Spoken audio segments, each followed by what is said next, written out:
I'm a vegetarian. I used to be vegan. I was vegan for a couple of years, but it went crazy. I mean, I just couldn't go out and eat. You know, I got tired of ordering a salad with no croutons and oil and vinegar. You can't eat the bread.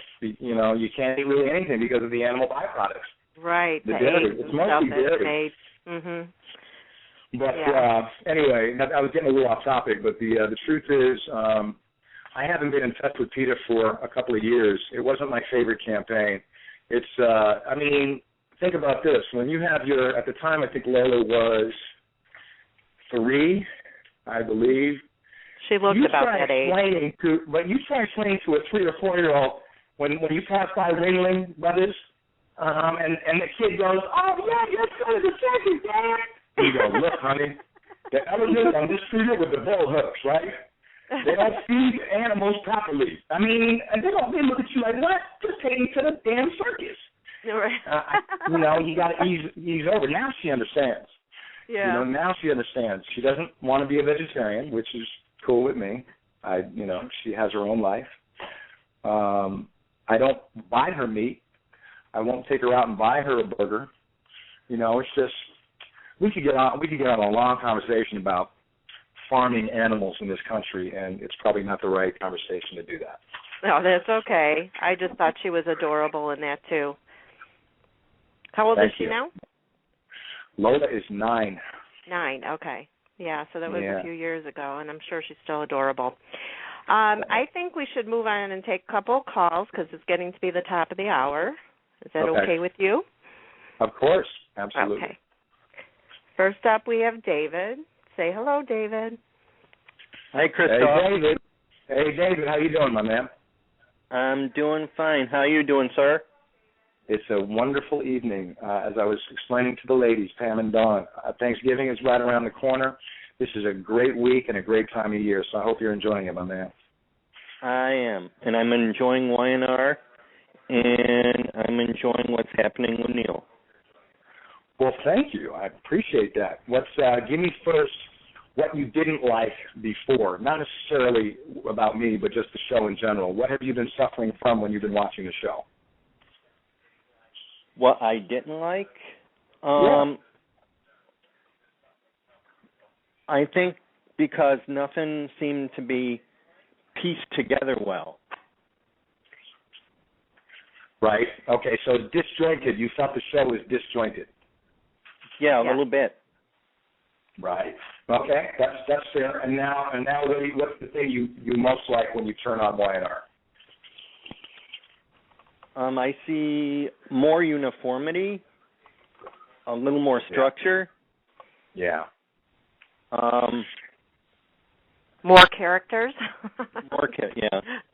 More character development. Yeah.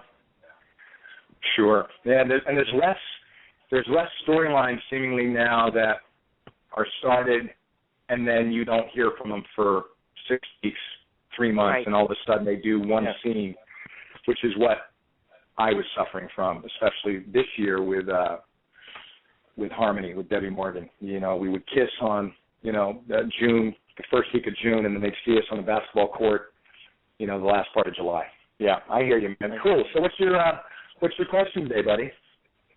Okay, my question is, who were the top 3 influences in your life in regards to your business?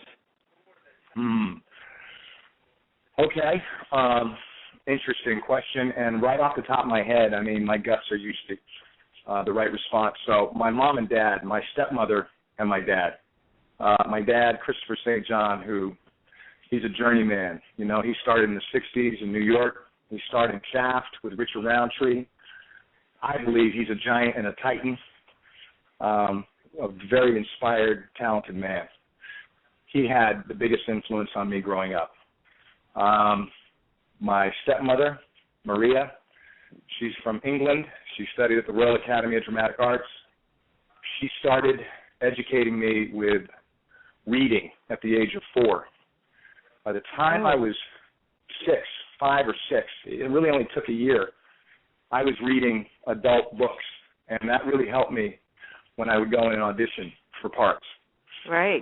And then last, I have to say, most recently, you know, in the last I don't know if that's most recently, 30 years or so, I'm a big fan of actors and directors, and Denzel is at the top of my list.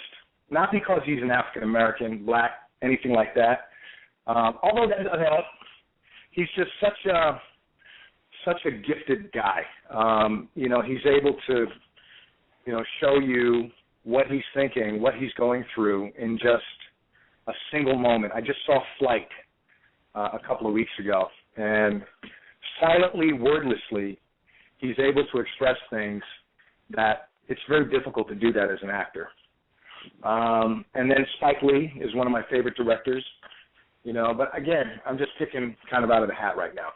Does that answer your question? That does very well. Thank you very much. Sure. Thank you for calling in, David. You have a good night. Yep. You too. Thanks. Thanks, David. Okay, up next, get ready, because it's Tracy, and she loves you, you know, so here we go. Go ahead, Tracy. Hi, Kristoff. Tracy! Hey, what's going on, Tracy? Not much. We've tweeted a couple of times back and forth. We have, huh? Okay. Yeah, we have. We talked about Warren G. We talked about your little car accident where somebody hit your car and whatnot and whatever. Oh.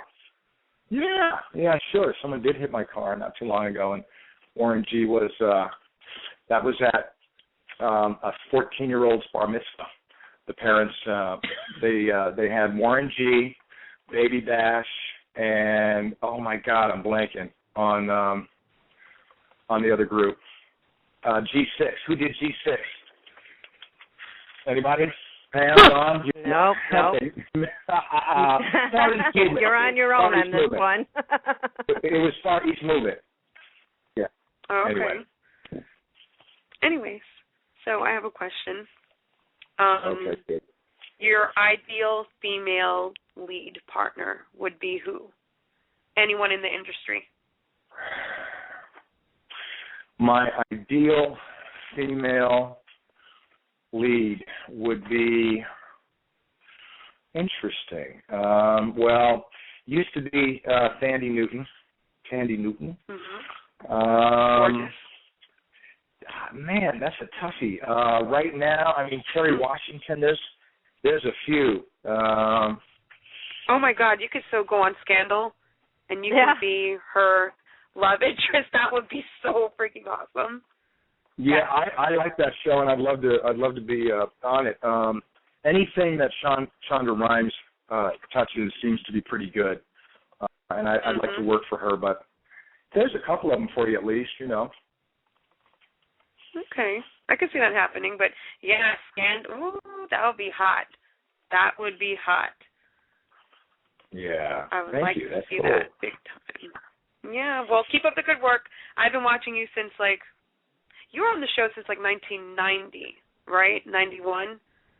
Early, yeah. I think it was January of 91 I joined. 6 months yeah, because I've been after. watching since 87. I remember when Neil kind of came on with the high top fade and everything like that. Yeah, I remember that. I mean, your look has transcended from... It sure was. You're right about that. It was... Yeah, I remember. Breadhead. I love it, man. Thank you. I'm glad you've been watching that long and you stuck with the show. Hopefully we'll squeeze out, you know, another decade or so. I mean, that's wishful thinking, seemingly, so the pundits say, the critics say, but anything is possible. Anything is possible and quite often happens. So, you know, just keep your fingers crossed. And now that we have all these wonderful social media ways of communicating, the fans, the audience, our employers can let our employers know what they like, what they want. So that's fantastic. I appreciate your viewership, though, and thanks for supporting a brother's paycheck. Of course. Anything I can do to help out. Thanks for calling in, Tracy. No problem, Pammy. Talk to you later. Good Bye, night. Don. Thanks, Tracy. Happy Thanksgiving. Bye. Yeah. Okay, up next we have Mona from Pennsylvania. Okay. Mona, say Hi. hello. Hi, how are you? Good, Mona. I'm doing great tonight. How are you feeling? I'm doing wonderful. Been a big fan for a long time. Had a question for you. If Lola came to you, I'm sorry. If Lola came to you and said that she wanted to follow in your footsteps, what advice would you give to her? Lola, my 9-year-old? Yes. Run as fast as you can.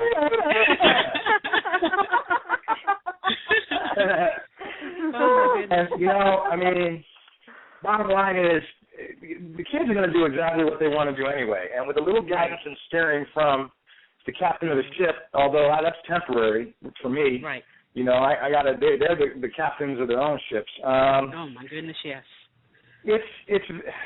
That's a loaded question because as much as I love the business, my little Lola is just cloaked in purity and innocence and angels, angelic stuff, man. And the business has gotten more vicious and more disrespectful as time has gone on. However, there are more avenues to break in. When I talk about competition, I can tell you like this. I'll audition for things now, and I'll see 30 or 40 of my acting friends, in the interview rooms. 30 years ago, I'd be up against the same 4 or 5 guys. Mm-hmm. So, it's becoming increasingly more and more difficult because really it's about a look, so they say. Is the actual acting part mandatory? Not always. Quite often they're going just for the look. We like the way that guy looks. Maybe we can teach him how to act, So I'll just wait and see. If Lola comes to me and asks me about, being an actress, then we'll talk about it then. But for right now, she's having a great time being a 4th grader, and I'm having a great time just watching her be a 4th grader. She played basketball for the first time on her team at school. Oh, really? Okay. They played 7 games this season. Oh, wow. Of which they won half, and she played a little bit, and didn't play as much as she wanted to. And I said, she asked me, how come I am. And she said, Dad, how come the coach doesn't play me? How come I didn't get sent in? I only got the 4th quarter. And I said, well, you got to work a little harder. You got to impress your coach. That's the name of the game. If you impress your coach, then she'll put you in. And we know it. That kid was dribbling, left hand, right hand, between her legs, everything to go in for an extra quarter. And she got sent in for an extra quarter the next game. So good advice sometimes pays off. She has her daddy's game, right? True. What did you say? She has her daddy's what? She has her daddy's game, yeah. Oh, that's very nice of you to say. Okay, cool. Like I said, I've been following you for a long time. You don't recognize my name, but you probably recognize my Twitter name. Okay, what is it? Serenity. Oh, of course I do. Yeah, I do. Yeah, I bug you all the time. No, you don't bug me. Oh, come on now. I know. You twizzle. I know. See, I'm determined. No, it's because I'm determined. That's what it is. I'm determined. No, but like I said, I have been a big fan of yours, and will follow you anywhere. And you have a lot of women around here wanting to know and find where this General City is, because we want to come. We want to find you. Yeah. What? Wow. You have a big fan base here. That is beautiful. But wait a minute. I was going to ask, is determined another word for crazy? Maybe. Well, you got to be just a tad bit in order to, be sick. Well, I don't know. I have to get back with you on that one. I'm really just being funny. I know. Determination is a wonderful thing, and I admire that. And I do read most, if not all, of the twizzles that come through. I occasionally lose some because, as most people, weekends, things like that, I gotta do my own thing. But I do appreciate your viewership and your visiting my Twitter. No problem. Your running dialogue with Silky is just hysterical. I get so many good laughs out of that. It's